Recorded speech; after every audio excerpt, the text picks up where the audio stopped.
Good Monday afternoon to you. It's 4 o'clock, time for Sports for CLE. Thanks for joining us. Hope you had a great weekend.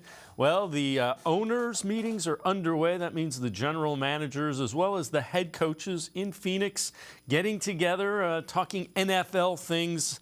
Along those lines, Robert Saleh, a head coach of the Jets, talked about how the Elijah Moore trade came together with Moore coming to the Browns, as well as what he saw from Moore on the field.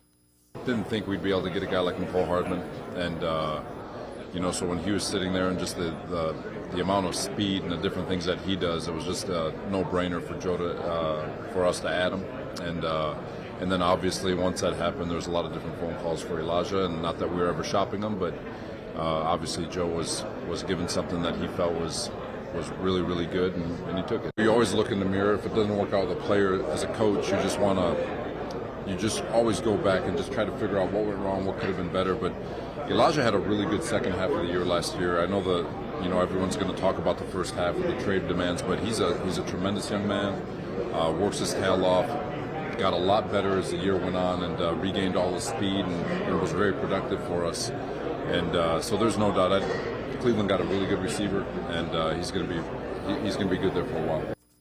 That's Robert Saleh, the Jets head coach, talking about Elijah Moore. Let's welcome in Scott Petrak from the Elyria Chronicle-Telegram, as well as brownzone.com. It kind of answers some questions with how Elijah Moore is leaving. And, when you look at it, Scott, they drafted Garrett Wilson in front of him. They signed Corey Davis. They signed Mecole Hart. They just kept bringing guys in front of him. So I could understand where he would want out of that organization. Yeah, it's interesting. Obviously, he didn't handle it the best way last year, right? Having a blow up, he winds up getting, pretty much suspended for a game, and then came back and played the rest of them. Robert Saleh, a lot of people in the Jets, say good things about Elijah Moore. So I think the fresh start in Cleveland will do him well. But just the, cynic in me, I guess, wonders, well, if you draft a guy at 34, why do you keep bringing in guys in front of him, right? Like Garrett Wilson makes sense. He's a big-time player. But they didn't have to go get Mecole Hardman and pay him more than Elijah Moore, right? So obviously there was some kind of disconnect, or didn't feel like he felt with maybe the scheme. But he's exactly what the Browns were looking for. They were looking for a guy who can play in the slot and can separate, and they think Elijah Moore can do that, and he can. He's got the speed to do it. Yeah, so same owners meeting. Andrew Berry talked about just kind of getting Elijah Moore and how comfortable they are.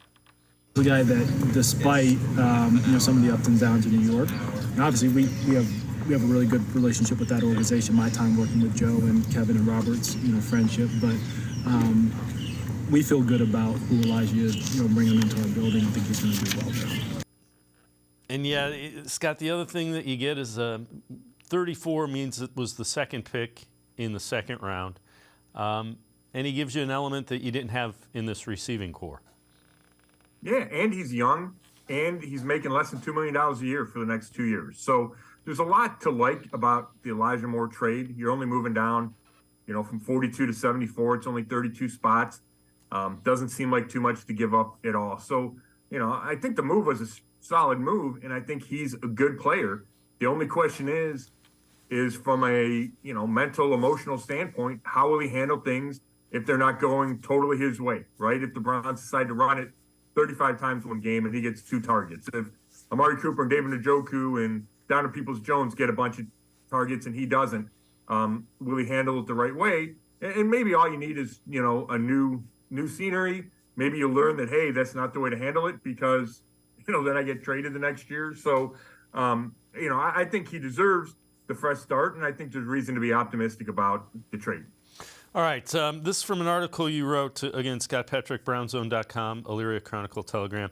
So trading for Elijah Moore adds to a productive offseason. Significant questions linger. And one of them we just kind of addressed. Will Moore accept his role and put the team first?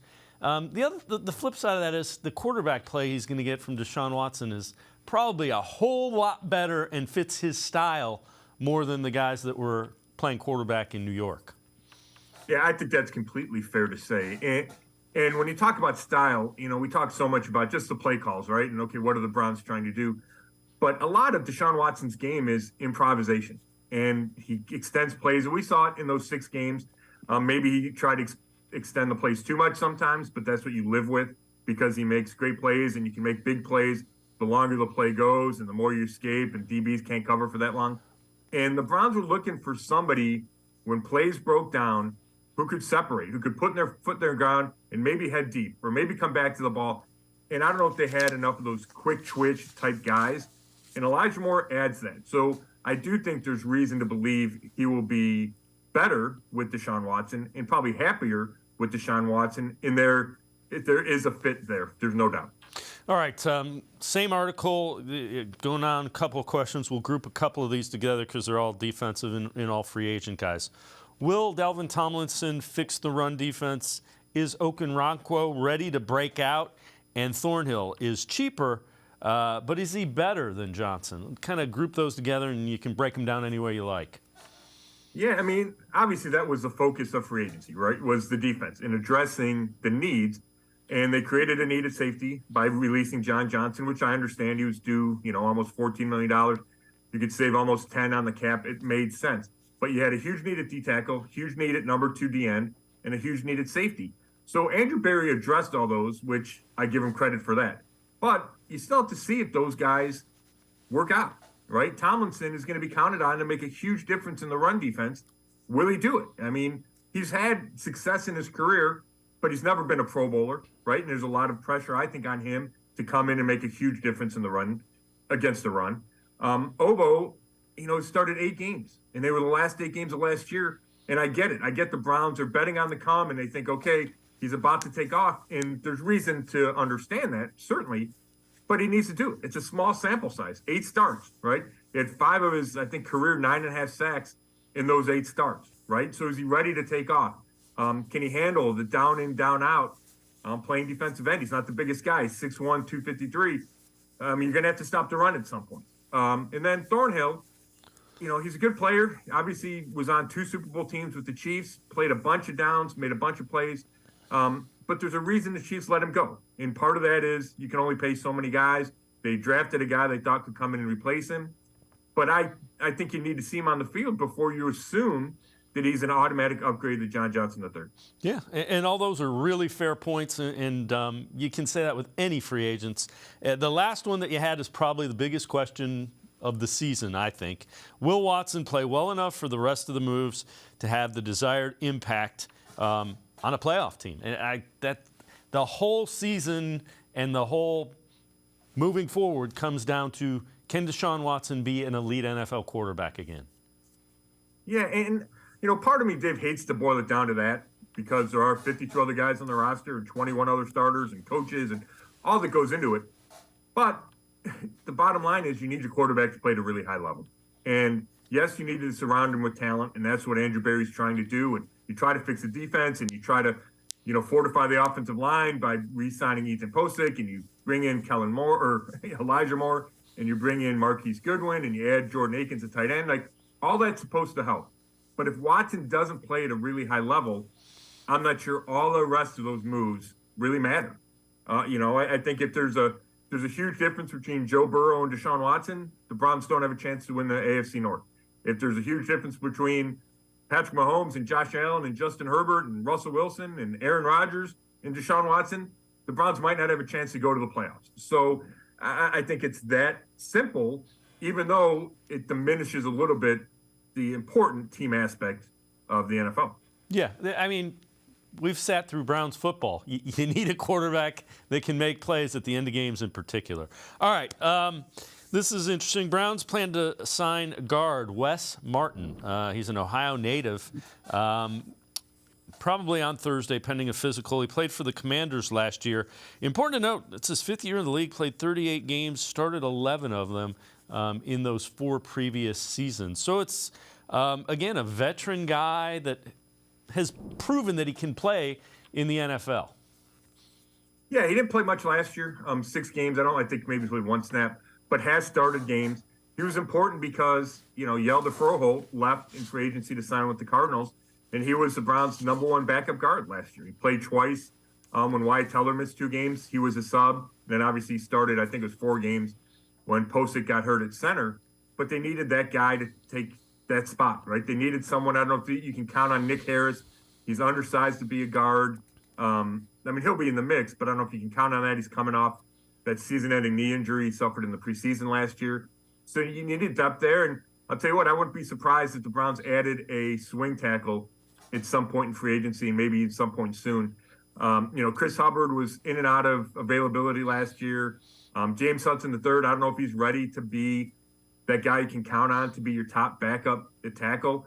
So I wouldn't be surprised if they fortified that spot too. Yeah, it would make sense. All right, this from a Terry Pluto article says he's hearing that there are more defensive linemen being shopped. The Browns are shopping for more defensive linemen. Not high-priced, but perhaps older veterans whose value has fallen as the free agent market kind of dries up. And along those lines, some names that fit that bill, DeShaun Robinson, aging, still productive, Calais Campbell, Akeem Hicks, Matt Ioannidis, Poona Ford, and then nose tackles, Al Woods. If they look ends, Smoot, Melvin Ingram, Rasheem Green, and Jihad Ward are more likely still on the market as well. It's got to make sense. Again, we saw what happened when you went with young guys that weren't quite ready. It was not good. That was the major deficiency. Of all those names, first, do you think they go out and get a older guy, that just a rotational piece? Give us 20, 25 snaps.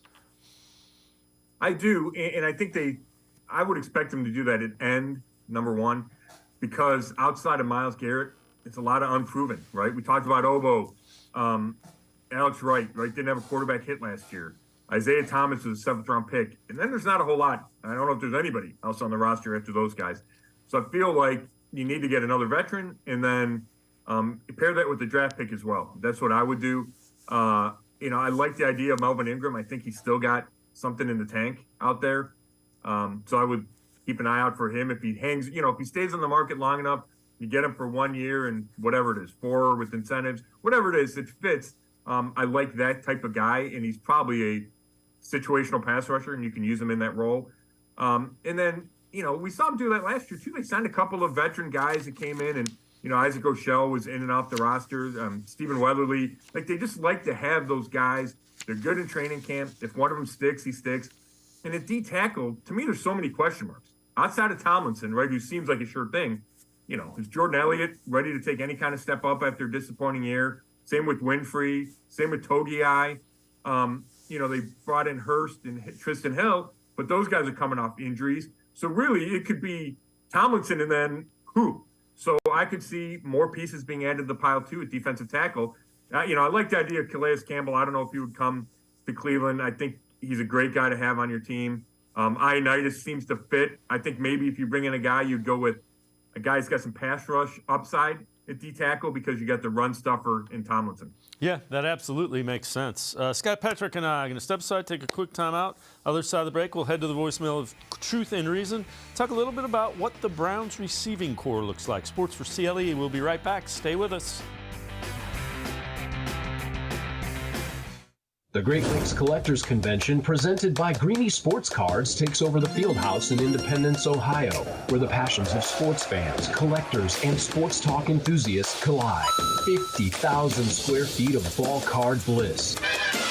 Hundreds of display tables. Card Shop Live Theater with interactive appearances from the region's most notable sports media. Great cards, great location, great show. Tickets on sale now at greenysportscards.com.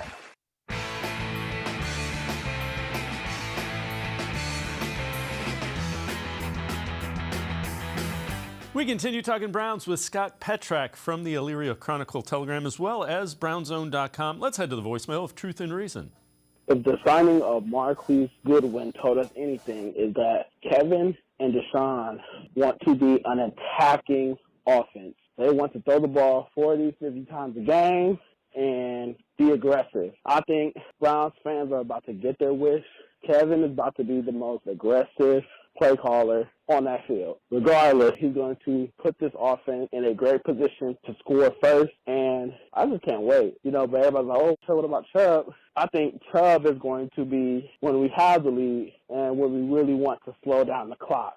probably around that time, defenses will be gashed, and that is when Stefanski is going to run the hell out of Chubb. As always, appreciate all the voicemails. Scott, yeah, Chubb is a guy that when you get the lead, you just keep giving him the ball. But this will be a pass-first offense. You don't pay a quarterback $230 million to run the ball 30 times. No, you're correct. And I think this organizational philosophy has always been throw first, get a lead, and then you can run it and let your pass rushers go get the opposing quarterback. Unfortunately for the Browns, they haven't really had the quarterback they trusted to come out throwing it that much, right? It felt like they kind of managed Baker in that 2020 season where they went to the playoffs. And we all know the issues with Baker. Last year you had the quarterback, you had Jacoby Brissett, who's just a fill-in, and then, Watson coming off the suspension. So this is, I think, the first time that they can see if that works. And, it makes sense, right? You get a big lead, and you run the ball, you play defense. And it's tougher for the opponent, right? If they're trailing, they're trying to catch up. It limits what they can do. So I think you're going to see that. I don't know if they'll throw 40 or 50 times. I think you'll see, throws earlier in the downs. I think you see throws earlier in the game. You'll see some play action, but, Stefanski believes you don't have to run it a bunch and set up play action. It's just the threat of the run. So I do think fans are going to have to adjust to just how much the game's called. But if it goes as the Browns plan, then Nick Chubb, let's say he gets 18 carries a game then, maybe 12 of them come in the second half. So fans are probably going to have to be patient. Yeah, and the other thing is with less men in the box, he is likely to have more 10, 12, 14-yard runs, being Nick Chubb. I think they'll be more efficient runs because he's not running into 9 guys. Yeah, I think you're right. And you know what? They didn't see that in those last 6 games. Like, that was the expectation, but Watson was too rusty. And assuming he plays well early, you'll have to see defenses adjust. Yeah, I would agree. This is also kind of interesting. AFC North 2023 starting wide receiving cores projected by Sharps Football. So the Ravens, Rashad Bateman, Nelson Aguilar, Devin Duvernay. The Bengals kind of jumps out. That's probably the best wide receiving core in football. Chase, Higgins, and Boyd. Cooper, Peoples-Jones, and Elijah Moore, intriguing, and you see the Steelers. The point of it is when you look at it, you kind of like the mix, Scott, of what you get with the Browns. Cooper's the route runner. Peoples-Jones is a big target, and Moore, he's got some speed. Yeah, I like how they've constructed it. You need Watson to play well, like we talked about a billion times. He should raise the level of those guys, especially if you're throwing more. The numbers should go up. If you, just in general, if you're more explosive on offense, I think you can add David Njoku to that mix, right? He's part of that quote-unquote receiving core. I think the Browns have done a good job. I think Amari Cooper is a legitimate number 1. Now, he's not a top 5 guy in this league. He's not Jamar Chase. But I like what he brings. He was, the consummate pro last year. I think he really helps. I think he'll help Elijah Moore a lot. I should probably mention that earlier because I do think that's a bonus for Moore coming over. But, when you look at that, the Ravens are obviously at the bottom of that pile. The Bengals are clearly on the top. I mean, the Bengals are probably better at each spot than the Browns are, right? 1, 2, and 3. That's how good they are. Now, they're not going to be able to keep that trio together forever, but if they keep it together one more year.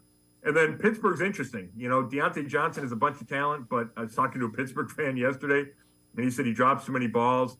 Pickens had a good rookie year, but there's off-the-field stuff. So it's interesting where the Browns fit inside the division. Yeah, I agree. This one is also kind of an interesting perspective. Tony Grossi tweets out, reinvention of Browns offense with smaller, faster wide receivers. Let's take it a step further. You can see that with Marquise Goodwin as well as Elijah Moore. What do you see that is the evolution? Get the ball to those guys underneath, let them get some quick yards, and then soften things up. How do you envision the offense evolving here? Yeah, it's interesting. I don't think the Browns ever ignored that part of the offense, right? They had, you remember they had JoJo Natson one year they wanted to run a bunch of jet sweep action with. They tried to do it with Odell when he was here. They drafted Anthony Schwartz to be one of those guys, and he just hasn't been good enough to fill that role. So I think the way the offense went last year, and with that lack of really the explosion in the burst, that's when it became crystal clear, okay, they needed to go get a guy or two like that, and that's what they did with Moore and Goodwin. I do think you'll see, more bubble screens. It feels like the Browns do less of that than a lot of teams in the league, but you need the right guy, and I think maybe Elijah Moore's that guy. Maybe Goodwin is. I think you'll see Goodwin is an over-the-top stretch, or, an over-the-top guy that can stretch the defense. Maybe Moore does some of that as well. And then, like we talked about, it's when plays break down, you need some of that quick twitch stuff. So I think that's part of it. And, maybe another part was, Baker was a smaller quarterback. And I think there was a sense, okay, let's give him some big targets to throw to. And maybe that's not as important with Watson, who's going to play in space more. All right, before we go to break, this is from the Bleacher Report. Team needs to fill in the 2023 draft for the Browns. They say defensive tackle, linebacker, and cornerback, which the cornerback one is kind of interesting, but okay. Scott, I think they kind of have addressed the glaring, gaping holes, but they need to find guys in their with their third and fourth round picks that can play significant downs in the NFL, so they don't have to go back to free agency next year to plug some more holes. No, that's exactly right. And I don't know if they need to do it this year, but you need to have the guys ready to do it in 2024 and 2025, right? Let's say Tomlinson's here for 2 years. I'm just saying, it's a 4-year deal. Let's say it's 2 years. Okay, do they have somebody to come in and fill in? If you lose this guy, can somebody else come in and fill in? That's how you have to operate as an organization. And you need those guys to step up. And they tried that with like Jordan Elliott last year, right? All of a sudden it's his turn and he wasn't good enough. So you need guys that are good enough. Those needs make sense to me. Linebacker is the one that jumps out. They brought back Sione Takitaki. They brought back Anthony Walker Jr. Both are coming off injuries, significant injuries. So I feel like they need to add one more piece of the puzzle. I think linebacker's kind of deep in this draft. You could get somebody in the third round that could come in and give you some snaps early and then maybe pair with JOK for the long term. So I would rank it linebacker, D-tackle, maybe DN. I think you could add receiver. I wouldn't be surprised if they drafted a receiver. And then corner, the only reason corner would be on that list is because you can never have enough of them. Yeah, that's fair. And the other thing about it is the linebacking play should be better if the defensive tackles are better, because a lot of times the linebackers had guards and linemen up on them because they were running through the D tackles. Yeah, no, you're right. And, if Takitaki's healthy and the way he played at Mike, then that gives you, a guy that can play every down. He can play inside. So they have some flexibility. I just think with the injury history just last year, and is he going to be ready week one? Is Walker, I think you're just question marks. I think you need to add to that spot. Yep, I cannot argue with that at all. Scott Petrick and I are going to step aside, take a quick time out, head back to the voicemail of Truth and Reason. Sports4CLE will be right back. Stay with us. The Ohio Lottery Partners in Education program recognizes role model students and teachers from across Ohio. Nominations can now be done completely online. To nominate a deserving teacher or student, go to ohiolottery.com. In the About section, find Partners in Education. There you will find links to the nomination forms. Students kindergarten through 12th grade can be academic all-stars. Teachers can be honored as a Teacher of the Month. The Ohio Lottery Partners in Education, where stars shine.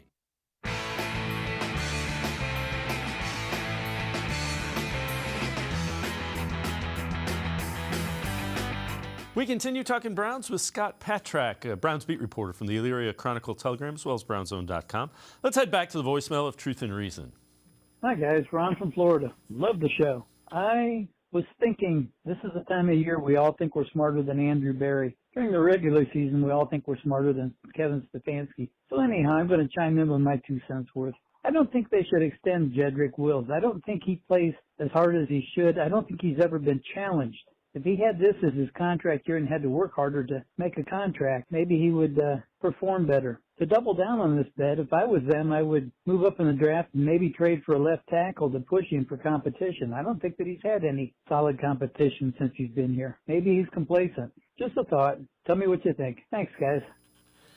As always, appreciate all of the voicemails. Scott, the question about how to unlock Jedrick Wills has to be one that Bill Callahan and Kevin Stefanski are trying to figure out, because there are plays where he doesn't finish, I guess is the fair thing to say.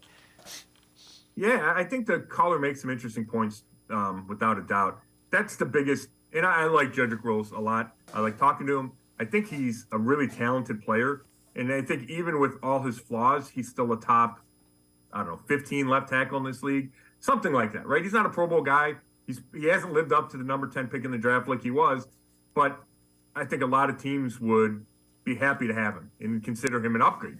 Now, that doesn't mean he can't be better, and I think the biggest issue with him is the finishing. And I think he got a little better at it last year. I talked to him after 2021, and he'd been dealing with an ankle injury almost all season. And he said that really affected his ability to finish because he didn't want to keep getting hurt, so he would stop blocking. Like, I'm staying out of the mix. And then he was better at last year, but not as good as he needs to be. And when you contrast it with guys, a guy like Wyatt Teller and Joe Bitonio feel like they're always finishing, it does stand out sometimes. So, yeah, that's an area he needs to improve. I think he knows that. I know the coaches know that. I don't think the Browns have given up on him by any stretch. I expect them to pick up that fifth-year option. They have until May 1st to do so, and that would guarantee him the next 2 years. And the caller's right. They haven't had anybody push him. He was given the job when he was drafted. He's just been given the job each year. Maybe that swing tackle I talked about, maybe they get a guy that comes in and pushes them a little bit. But I just think Jed's the guy. But in order for this team and this offense to be as good as it can, he needs to take it up a notch. And I think he knows that. I know Bill Callahan knows it. It's just a matter of getting him to be there more consistently. And that has been missing for 3 years. And left tackle is a spot. It's like 14.5 is the option. If you're on the free agent market, that's a high price. I think we had talked. It's middle of 14.75 is like middle of the road for left tackles, and that's. I agree with you. I think that's where he falls. And it's tough. You can't just assume they're going to upgrade, right? Like, it's tough to find a left tackle. So I think you want to see if he can get to where they want him to be. Yeah, and you've put a high price tag on your quarterback. That's the blind side. So you better find somebody that can get the job done. All right, NFL power rankings, top under the radar moves. So they got the power rankings go Chiefs 1, Bengals 2, 49ers 3.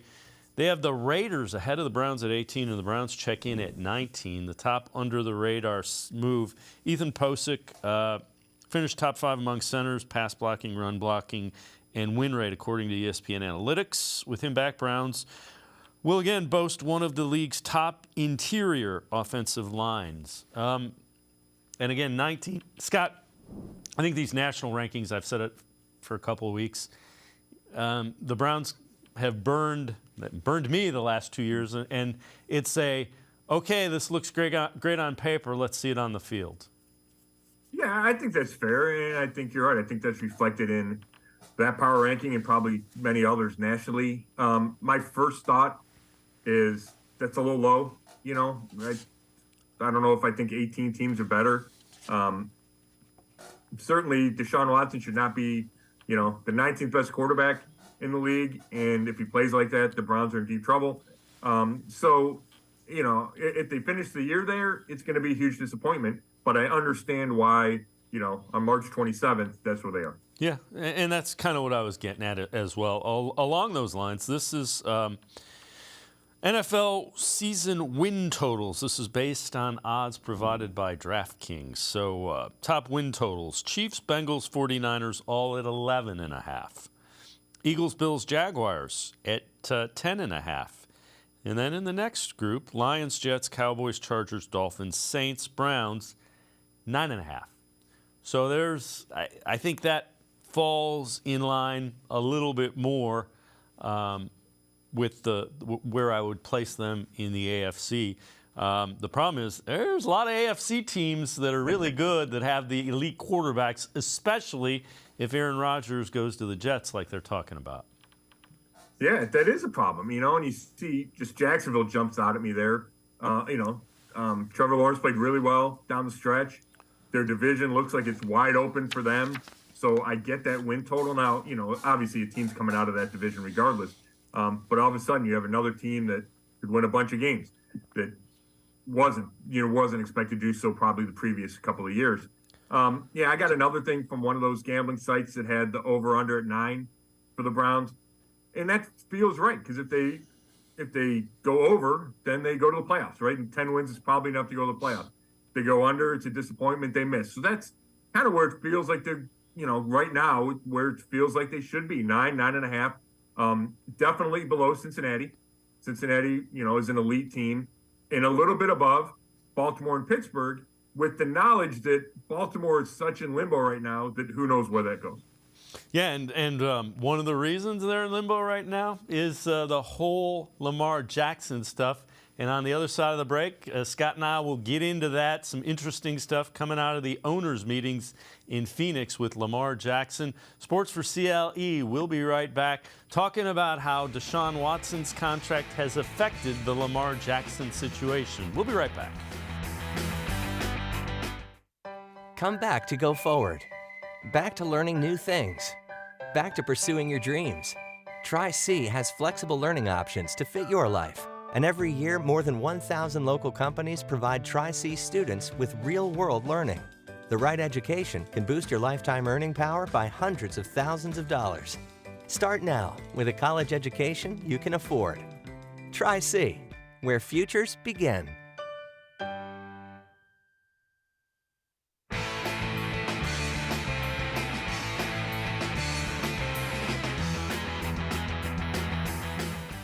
We continue talking Browns with Scott Petrak, Browns beat reporter from the Elyria Chronicle-Telegram, as well as brownzone.com. Let's head back to the voicemail of Truth and Reason. I remember how everybody called the Browns fools and how we were stupid for giving that DeShaun Watson contract. But now look at what the NFL has come up to. Quarterbacks, they're not settling for less, and they shouldn't. And now in our own division, Lamar just requested a trade. And Andrew Berry knew that to make the market so bad that now owners and GMs are going to have to possibly release or trade their potential franchise quarterback. And I think the same is eventually going to happen to Joe Burrow. And it's going to be bad, but it's going to be good for us because a lot of these teams are going to basically be trading their potential franchise quarterback. So go Browns. This is a good thing for us. As always, appreciate all of the voicemails. Scott, Andrew Berry was asked about that, if that contract affected, did they give Watson that contract based on the fact he knew? And he downplayed it and didn't really comment on it. It probably didn't. They probably did it because that was what they felt they needed to do to get Watson. This ancillary stuff, they're okay with. Yeah, I think that's right, Dave. They got a lot of smart guys, so maybe, Paul DePodesta thought, okay, this is going to be kind of byproducts of it, but I haven't gotten that sense. To me, it was more at the moment, how do you get DeShaun Watson? Because the Browns didn't have necessarily a plan B, right? They'd burned bridges with Baker Mayfield. What were they going to do at quarterback? So I think that was the crux of it. And maybe they felt even after the dust settled, hey, teams are going to pay quarterbacks guaranteed money. That's fine. But it hasn't worked out that way. And Lamar's the biggest first test case of that. And obviously it's a huge sticking point, and who knows how that's going to play out. It doesn't look good right now from Baltimore's standpoint. But, and I don't know how Cincinnati's going to do it. I don't know how Los Angeles is going to do it with Justin Herbert. But part of me would be shocked if the Browns remain the only outlier, right? Like, feels like some quarterback is going to win enough games with their franchise that they can take a huge stand and get all that guaranteed money. But I guess until it happens, I guess it needs to happen first before I believe it will happen. Yeah, that's fair. I mean, things like that don't change because once it happens and there's 3 or 4 of them, you can't put the ketchup back in the bottle if you're the NFL. It's out and it's going to be the way it is. No, that's a great point. And I do think some of the, I don't know about the Ravens individually, but the fact that there aren't a lot of teams, it looks like, lining up for Lamar Jackson when he's a former MVP quarterback who's like 26 years old. And I don't want to, accuse of collusion, but it feels like there's a sentiment from the owners is, hey, we need to draw this line in the sand right here, right now with these coming players. And And I don't know how that'll all play out. I don't know if an owner will deviate from that because, a quarterback will stand his ground. But it does feel like a seminal moment here is, okay, is there going to be contracts that follow DeShaun Watson, or is that going to be a one-off for the history of the NFL? And I do think it's a little early to tell, but I think we're at the moment in the next, 6 months, year and a half, when it will be decided. Yeah, along those lines, Ozzie Newsome, Executive Vice President of the Ravens, was on the Bernie Kosar show with Hanford Dixon. They asked him, about did that contract with DeShaun Watson affect the way Lamar Jackson is thinking? Every club has to do what they have to do with contracts, with drafting.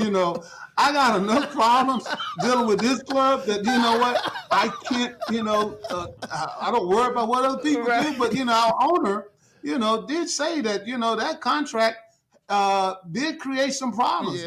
What we have to figure out, is that going to be the norm or is that an outlier? And we don't know. We know the two other contracts that got done since then, they were not fully guaranteed.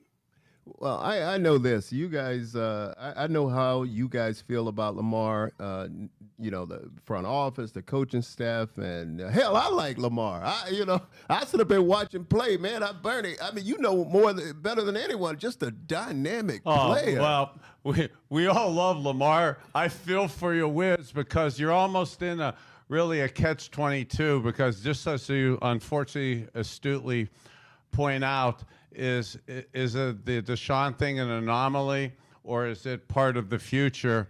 And unfortunately, you're in the spot that's going to probably help determine that. Does it stay fully guaranteed? Does it go towards fully guaranteed, or a percentage of it? And Scott, that's one. If you let a quarterback go, where are you going? Right. Yeah, I mean, that's it. I love listening to Ozzie talk too. You can nitpick at Lamar, right? It's been hurt at the end of the last couple of years. Some people complain about, is he a good enough passer? I really think he's improved in that area. I think he's special. He's an MVP. You can, I guess, pick at his playoff record. But there's not a lot of quarterbacks like Lamar, and there's certainly not a lot of quarterbacks better than Lamar. And I get if you're the owner, you say, hey, we're not going to go fully guaranteed. That's just not the way of the world. I cannot set that precedent. But you need a quarterback. So I don't know if there's another option out there. I don't know if they just feel like, hey, Lamar's not going to be able to go anywhere else. So he's going to have to come back and play under these rules, and we'll work it out. We'll give him more per year, just not guarantee everything and figure it out. Or maybe you guarantee a shorter-term deal. But it's a tough spot, and it's going to be fascinating to see how it plays out with the Ravens, because you start to get, you see this animosity, at least from Lamar's side. It certainly feels like it's there. And can that be repaired? Can the relationship be repaired? I don't know. But if the Ravens don't get Lamar back, then I certainly don't like their chances in 2023. I'm with you wholeheartedly. So the reason we're talking about this is something that unfolded out at the owners' meetings in Phoenix today. Lamar Jackson requested a trade from the Ravens, said he put that in their ear March 2nd.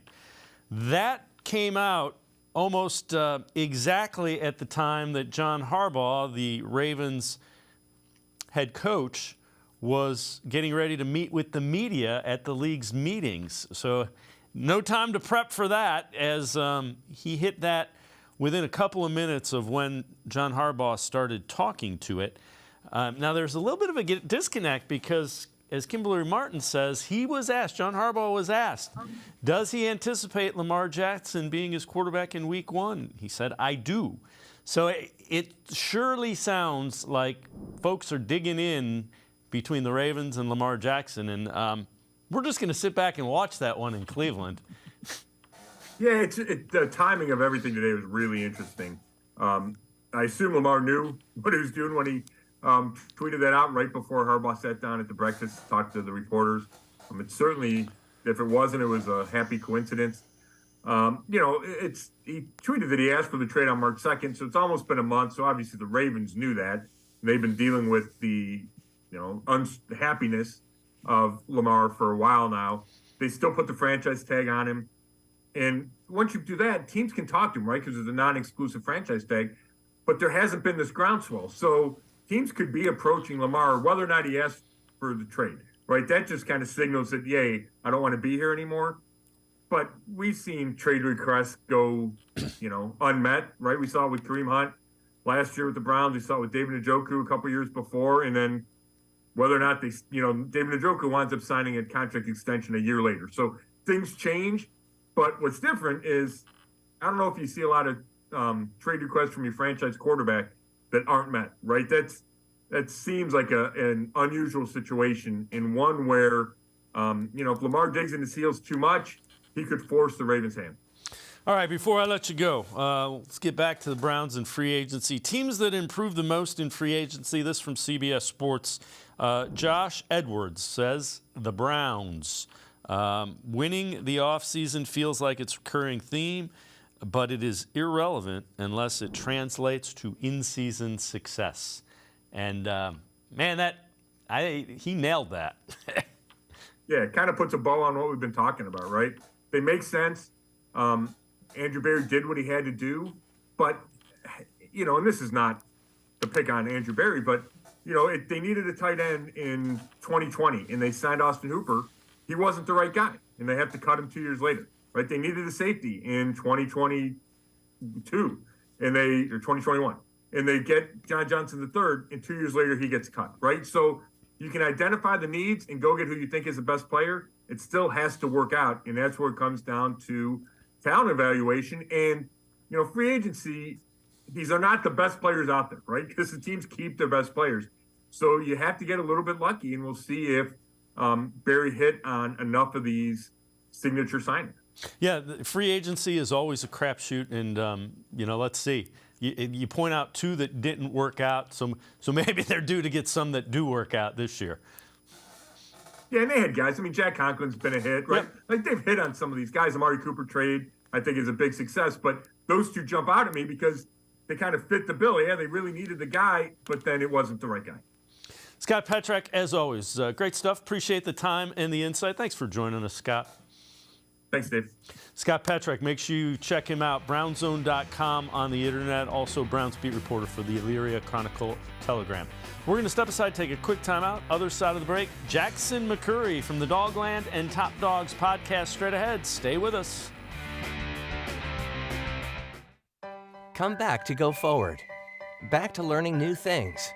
Back to pursuing your dreams. Tri-C has flexible learning options to fit your life. And every year, more than 1,000 local companies provide Tri-C students with real-world learning. The right education can boost your lifetime earning power by hundreds of thousands of dollars. Start now with a college education you can afford. Tri-C, where futures begin. The Ohio Lottery Partners in Education program recognizes role model students and teachers from across Ohio. Nominations can now be done completely online. To nominate a deserving teacher or student, go to ohiolottery.com. In the About section, find Partners in Education. There you will find links to the nomination forms. Students kindergarten through 12th grade can be academic all-stars. Teachers can be honored as a Teacher of the Month. The Ohio Lottery Partners in Education, where stars shine. I am powerful beyond my wildest imagination. I will define my future. I will keep challenging myself to improve. Because I am a future leader of this great nation. I will be responsible for raising a beautiful family. And educating not only my generation, but many more to come. I will make a difference in my community. And I will stand up for what I believe in. I will not settle for simply chasing my dreams, I will achieve them. Because I was given a chance. An opportunity. A home. At Family, Career, and Community Leaders of America. The ultimate leadership experience. FCCLA has been one of the greatest experiences of my life. It's made me who I am today. Join us. We'll build a new future together.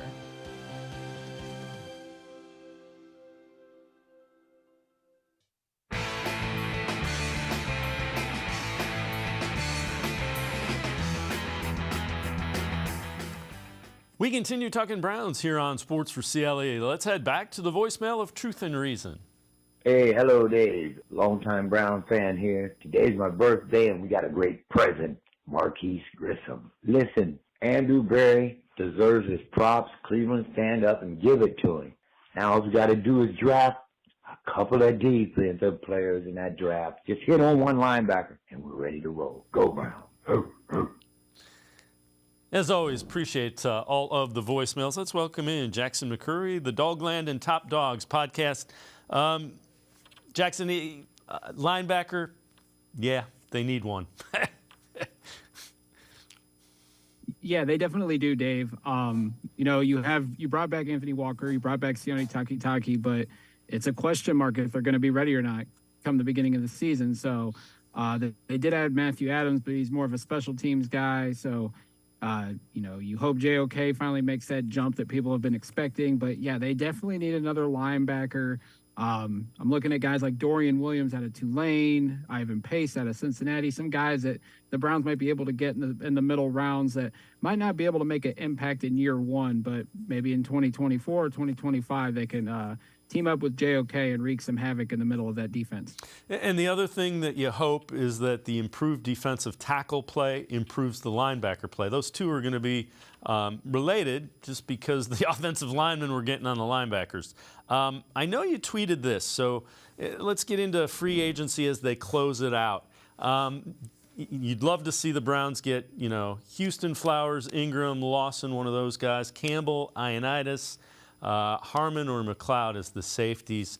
When you look at it, salary cap is getting tight. They could restructure somebody and create some more space. Not sure that they'll do that because that will impact future years.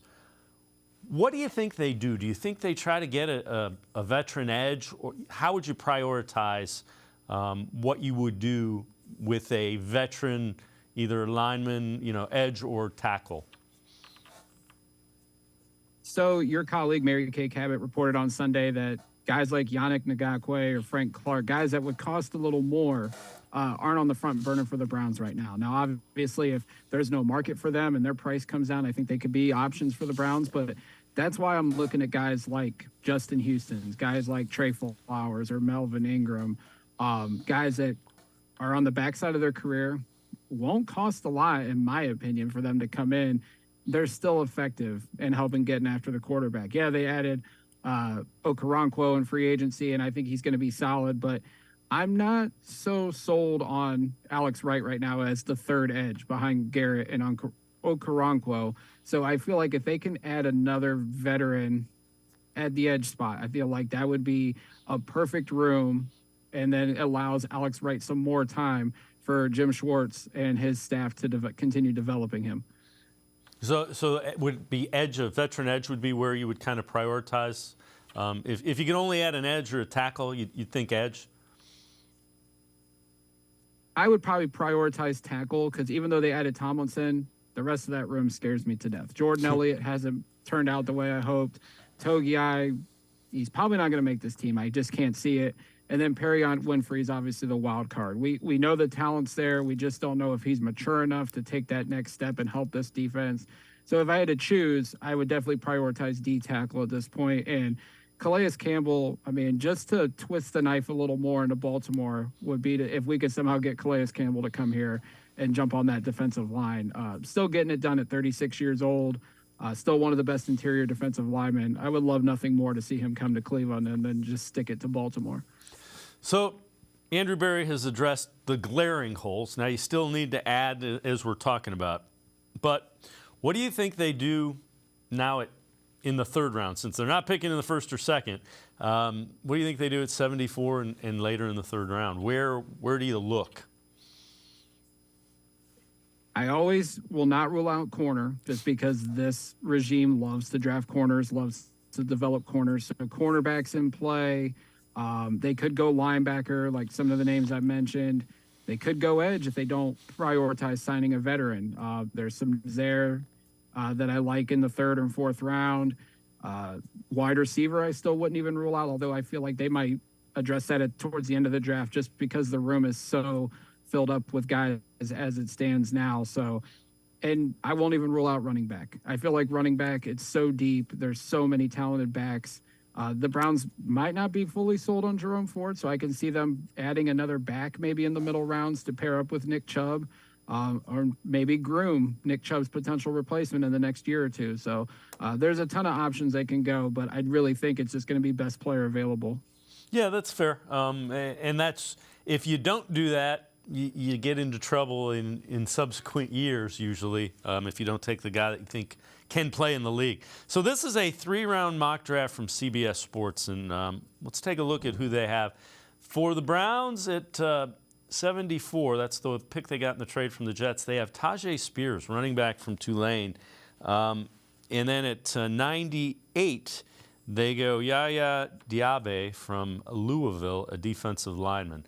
Let's start with Spears. Spears is a guy that I don't watch a lot of Tulane football. I happened to watch their bowl game against USC, and that guy's fast, and he ran all over the place, and he can catch the football. If he's there at 3, I love that because he's a threat out of the backfield to catch passes immediately. Yeah, I haven't watched much of him, but what I saw, the tape I saw, phenomenal. Averaged 7 yards a carry last year at Tulane. Like you said, he's a threat out of the backfield, very elusive. PFF grades him through the roof in terms of running back. Like I said, I don't think it would surprise anybody if they did take a running back, just because this class is stacked with starting caliber backs. And with Nick Chubb's future beyond 2023 in question, they could draft a guy like Tajay Spears among any of the other backs in this class. But yeah, he is definitely a playmaker, to say the least. All right, and what about Diaby, the guy from Louisville? What do you think of him, listed as a D lineman?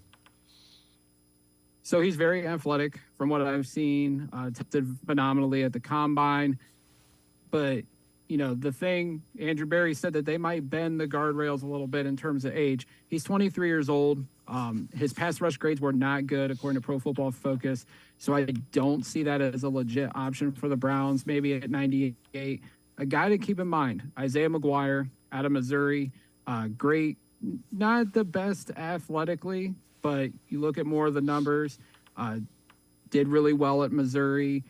His athletic profile compares to the likes of a Bradley Chubb or a Sean Merriman, who were, you know, great players in their day. Chubb still making plays for the Miami Dolphins. I can see them going more in that realm, potentially the likes of an Isaiah McGuire, and he does fit the age guardrails. He's still only 21 years old. Jackson McCurry from the Dogland and Top Dogs podcast and I are going to step aside, take one more time out. Other side of the break, we head back to the voicemail of Truth and Reason, talk about the Browns' free agent and additions so far to date in the offseason. Sports4CLE, be right back. Stay with us. The Great Lakes Collectors Convention, presented by Greenie Sports Cards, takes over the Fieldhouse in Independence, Ohio, where the passions of sports fans, collectors, and sports talk enthusiasts collide. 50,000 square feet of ball card bliss. Hundreds of display tables. Card Shop Live Theater with interactive appearances from the region's most notable sports media. Great cards, great location, great show. Tickets on sale now at greeniesportscards.com.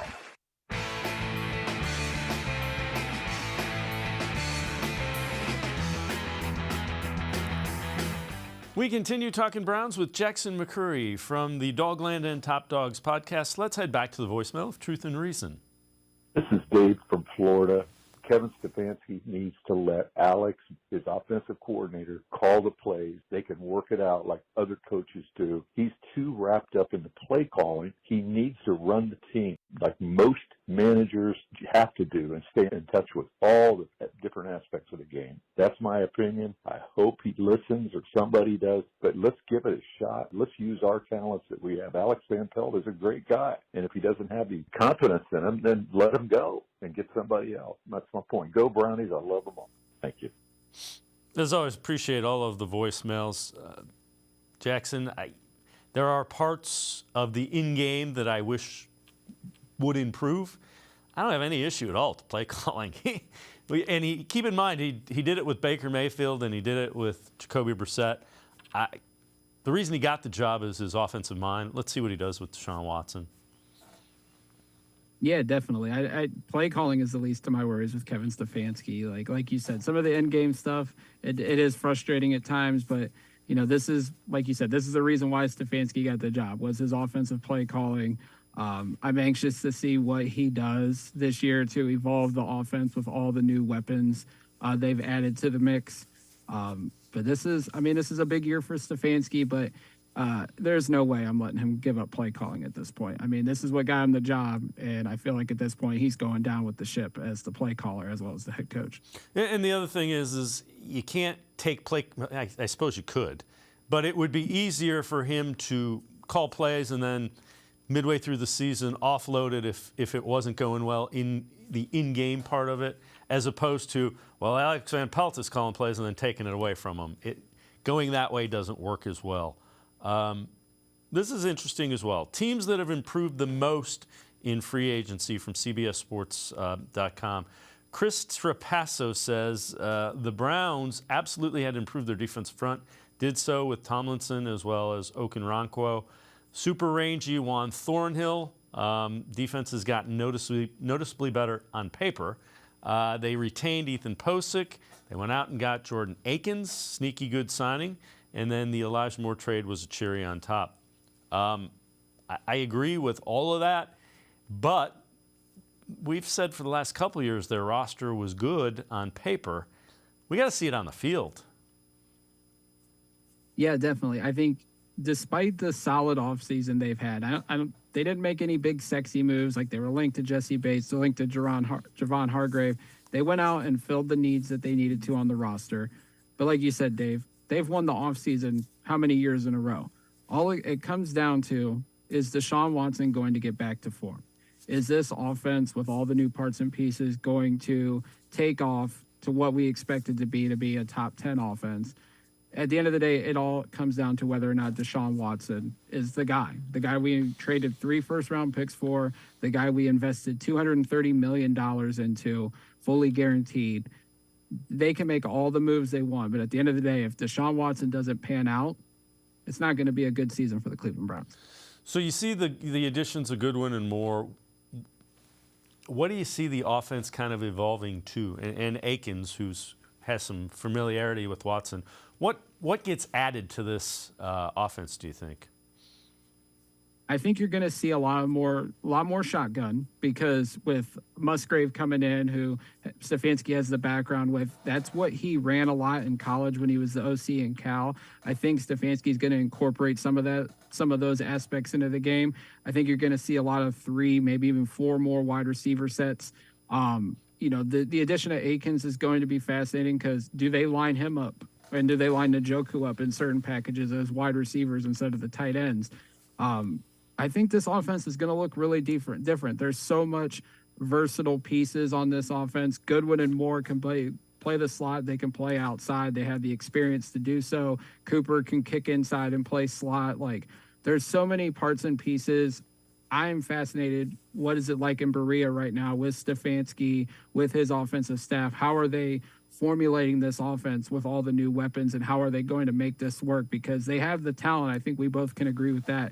It's just a matter of putting the right game plans together and getting DeShaun Watson to be able to initiate this offense and to capitalize on all the new weapons he has to execute it, to get the Browns back into the playoffs. I think the one thing that they have the ability to do now is get some easy yard. Everything last year was kind of a fight to get yardage in this offense. With guys that can play in space, you get some easy yards, and that's what this offense needs. For sure. I mean, if guys can get open, the guys like Elijah Moore, Marquise Goodwin, even Cooper or Peoples-Jones, if they can get open, they can eat yards and get down the field and put points on the board. I think this offense on paper right now looks like an offense that could score 25 to 30 points per game. It just all comes down to a game plan and execution. If Stefanski and Watson can execute this right, the Browns could be a team back in the playoffs. I might go hit the over on that, on the Browns over-under win total right now, just because on paper it looks like they can do it, but all it comes down to is execution. Yeah, I would have said the same thing last year, and didn't go quite the way we thought it as well. Jackson McCurry, is always great stuff. Thanks so much for the time and the insight. Appreciate it, Jackson. Thank you, Dave. All right, Jackson McCurry, make sure you check him out. The Dogland and Top Dogs podcasts. That's going to do it for this edition of Sports for CLE. We'll see you back here tomorrow at 4 o'clock. Have a great night, everybody. See you tomorrow at 4 on Sports for CLE.